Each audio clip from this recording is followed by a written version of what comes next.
no event has affected our world, especially the Middle East, more than 9/11. But all the major players in this event have received obvious cover from the governments, academics, and of course, the mainstream media. Was it a false flag attack? And if so, who did it?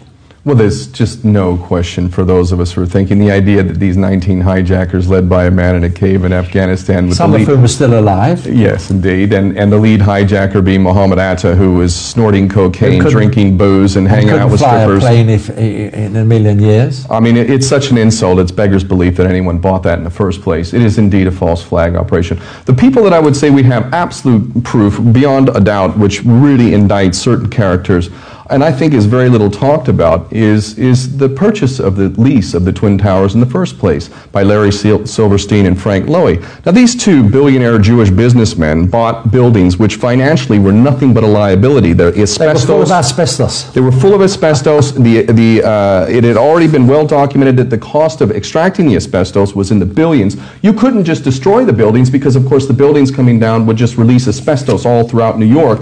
So actually buying those buildings where it was publicly known that the cost of removing the asbestos was far more than any value. More than the replacement cost, I believe. Never mind the fact that half of the buildings were empty anyway. It was a dinosaur. It was a financial liability. And yet, two Jewish billionaires bought the lease on this. And then within 6 weeks, lo and behold, the buildings come down. And oh, by the way, in that period of 6 weeks, we doubled the insurance policy.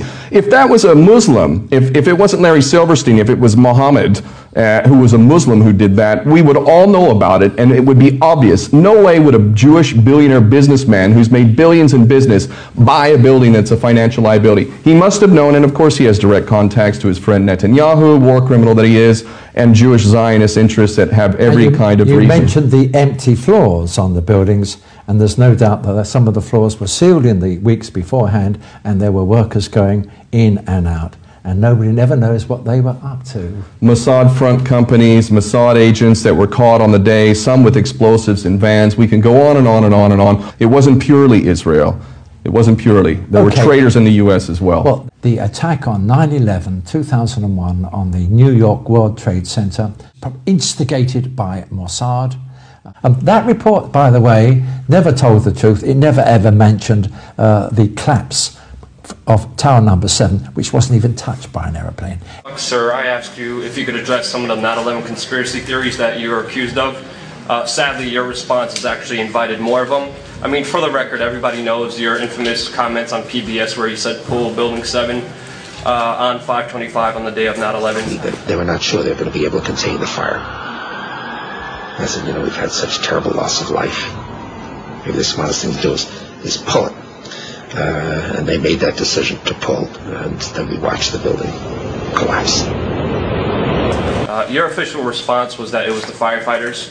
My question is, it was pretty clear that you meant the building, and if it was the firefighters, they already are outside the building by 12 because the water lines were broken. Ask the question. And the fire chief that you said you spoke to, Fire Chief Negro, denies talking to you on that day of 9/11. Can you answer those questions and address the theories against you? I suggest for everybody's consideration that we all look at the thousands of pages of testimony that have been rendered in the many years since 9/11, and let's use today's session for something that's... Are you aware of testimony of bombs in the building before the building collapsed, sir? Are you aware of that testimony?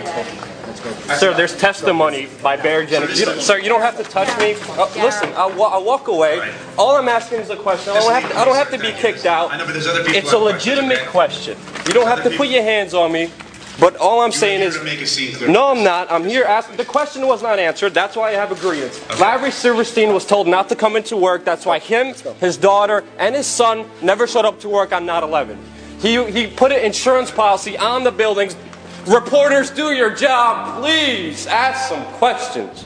It is like a tragic comedy that we as people have allowed ourselves to be conned into ignoring the mountains of evidence that indicts traitors within the U.S. government and military, as well as dual nationals, Jewish Israelis, who happen to have also advertised their desire for a, quote, new Pearl Harbor type event that would allow them to carry out a perpetual war policy for reasons of greed and power.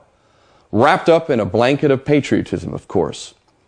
Whether you knew any of this or not, It has been hidden in plain sight.